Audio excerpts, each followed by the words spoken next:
একসময় তিনি ছিলেন উম্মাহর স্বপ্নপুরুষ। মানুষ তাকে মুক্তির প্রতীক মনে করত। কিন্তু তারপর কি হলো? তিনি কিভাবে এমন এক সিদ্ধান্ত নিলেন যা পুরো ফিলিস্তিনের মুক্তি সংগ্রামকে ধ্বংসের মুখে ঠেলে দিল? তার হাত ধরেই কিভাবে ইসরায়েল ফিলিস্তিনি মুজাহিদদের সন্ত্রাসী বানিয়ে দিল এবং অবশেষে সেই ইসরায়েলি কিভাবে তাকে বিষ প্রয়োগে হত্যা করলো?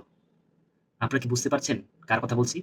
এটা ইয়াসির আরাফাতের গল্প, একজন বিপ্লবীর বিশ্বাসঘাতকে পরিণত হওয়ার নির্মম ইতিহাস। ১৯২৯ সালে জেরুজালেমে জন্ম নেওয়া আরাফাত একসময় ছিলেন আগুনের মতো বিদ্রোহী। মিশরীয় সেনাবাহিনীতে যোগ দিয়ে ফিলিস্তিনের স্বাধীনতার জন্য লড়েছিলেন। সুয়েজ খালের পাশে ব্রিটিশদের বিরুদ্ধে গেরিলা যুদ্ধ চালিয়েছিলেন। আল ফাতাহ গঠন করে ফিলিস্তিনকে স্বাধীন করার শপথ নিয়েছিলেন। তার নেতৃত্বে ফিলিস্তিনি প্রতিরোধ সংগঠন পিএলও গড়ে ওঠে। বিশ্ব তাকে এক অবিসংবাদিত নেতা হিসেবে দেখতে শুরু করে।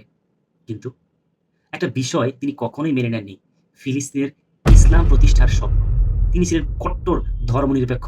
হামাসের মতো ইসলামিক সংগঠনগুলোকে দমন করতে তিনি কোনো দ্বিধা করেননি। এই অবস্থান থেকেই ১৯৮৮ সালে তিনি জাতিসংঘের প্রস্তাব মেনে নেন, যা ইসরায়েলকে রাষ্ট্র হিসেবে স্বীকৃতি দেয়। এরপরই ধীরে ধীরে তার আদর্শ বদলাতে থাকে।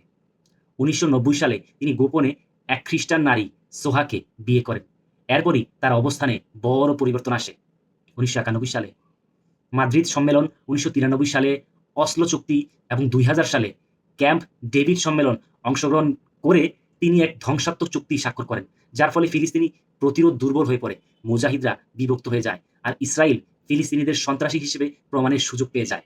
পরিণামে ইসরায়েল অবৈধভাবে ফিলিস্তিনের জমি দখল করে নেয়। বাইতুল মাকদিসও ইসরায়েলের দখলে চলে যায় এবং প্রতিনিয়ত নিরীহ ফিলিস্তিনিদের হত্যা করতে থাকে।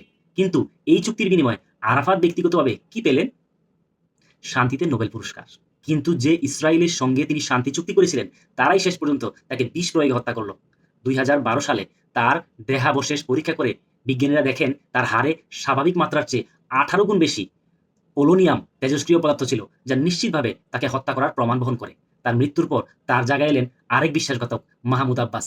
আজও ফিলিস্তিনিরা প্রতিদিন রক্ত ঝরাচ্ছে, শহীদ হচ্ছে, ঘরবাড়ি হারাচ্ছে, কারণ তাদের নেতা সেই পথ বেছে নিয়েছিলেন, যা প্রতিরোধ নয় বরং আত্মসমর্পণের পথ।